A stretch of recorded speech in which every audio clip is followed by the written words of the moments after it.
Okay, so good afternoon again. And the point that we want to see, the next in this novel, is two ways to look at life, which comes from philosophical ramblings of Paul Roberts, the narrator and the protagonist there.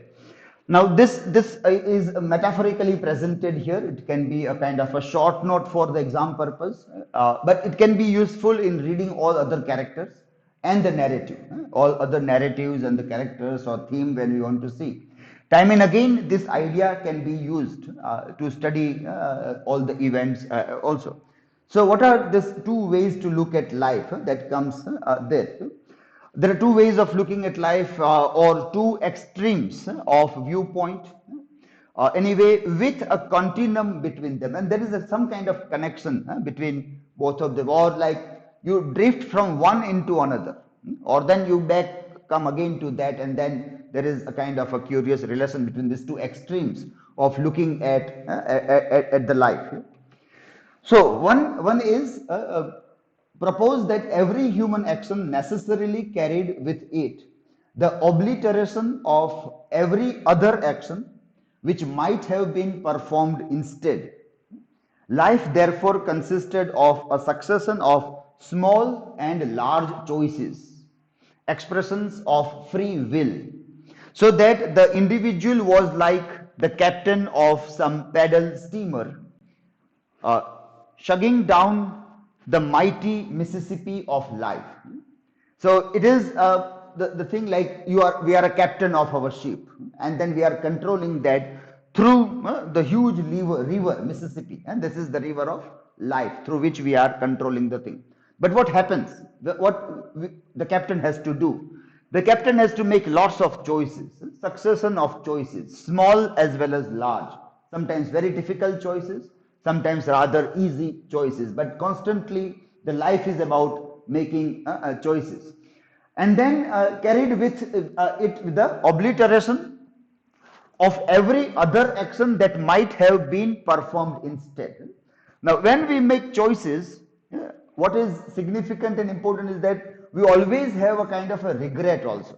That instead of this, I would have done that, not this, that. So when time passes, we obviously have this feeling that I should have performed that instead of this. Now, with that, one has to live. So that is the anxiety of choices. And with that, we are still making choices. We are the captain and we move on. Not necessarily to see that our boat, our ship will get to the shore. Like John's ship is not coming home. John's ship is not coming home. The same way, our ship may also not come home, or it will not get anchored, or it may get lost, or it may perhaps get damaged in the process and may sink like Titanic also. We never know what happens. But a captain will have to make choices, and when we make choices, this idea that I should have done this instead of that, that becomes one way of looking life, and that goes on in that way. One may think that, well, I express my free will, whatever I do, this is out of my free will that I have done. I have made my choice out of my free will. I always had another choices to make, but I thought this is fair, so I have taken this. In that case, we try to take our own responsibility with whatever happens with us. Our ship comes home or get damaged on the path, whether it gets sinked or we are successfully able to bring the ship home. Whatever happens, we may say that, well, I did something out of my free will. So, our character, Paul, when he ponders upon this, he would say that, well, at an age of 19, getting attracted towards 48-year-old women, one may say that, well, that was not a better choice. And he might also have lots of regrets because of that. Throughout the life, he is not able to have any other better companion, and this wound always remains with him forever. He is not able to marry anybody, is not able to make a happy, successful relation with any other people, even at the age of 70 also. But still he would say that, well, still I loved her, and I do have a remorse for her and what happened to her, but I don't regret that that was a wrong choice or my relation with Susan were anywhere wrong. That So that is where he says that this was an expression of my free will, and that is how whatever happened, one takes the responsibility of that also. But he is not readily taking that responsibility. He also brings this another part. He also brings this another way of looking at the life. This is where we see symbolically the kind of paddler steamer which one controls there. And then the conflict. It is not that easy that one would say that if my ship has damaged and sinked, then I am only responsible. I am the captain. I take. No, people are not going to do that. It is not easy task. So you always look the alternative, the other thing there. The other proposed that it was all inevitability, that prehistory ruled that a human life was no more than a bump on a log, which was itself being propelled down the mighty Mississippi, tugged and bullied, smacked and willed by currents and eddies and hazards over which no control was possible. So here it says that this life is like a bump on a log. So this image of like this is a bump on a log. And what free will do you have if you are a bump on a log and the log is getting drifted in a mighty river with all the currents? How would this little bump would say that, well, I control my life? It's not at all. It is on a log where also the bump is not able to exercise its free will on even the log. And then where the log is going with the mighty flow of a river, there is no way of stopping that also. So that is also this, that what happens to this, whether this meme also tries to say that what is your life? Is your life under your control? You would say, I want to be on the tree, on this bark of a tree only. But then people won't allow you to do that. They may cut down, they may carry you somewhere, and they will make a beautiful furniture out of you. And you become a decorative piece in somebody's life. You just remain merely a decorative piece in somebody's life, and you don't have your own, like we have ornaments, but ornaments do not have their own choice. Whenever people want to wear, they will wear it.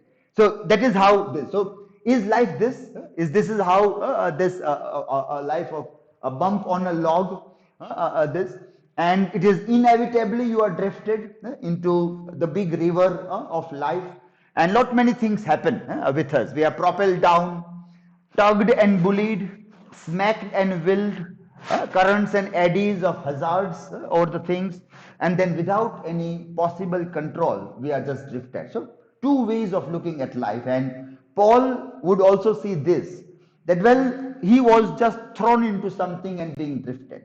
And he will keep on asking questions, that if this doesn't happen, then series of questions he would raise. When we will see the question of responsibility also, at that time he would question all these things, that if I was not 19 years of age then if Susan was not so old then, or maybe those cheats which has given the names of these two players will play together in a tennis match, and there was a pairing in a mixed doubles matches.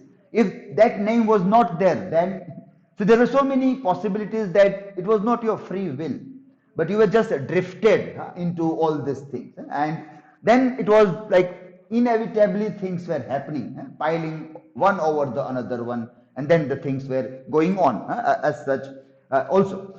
So this is how there's two ways that are you somebody who has a control over your life and can see the things very clearly about in which direction you are moving, or you are a mere log or a bump on a log and you are just drifted into life there.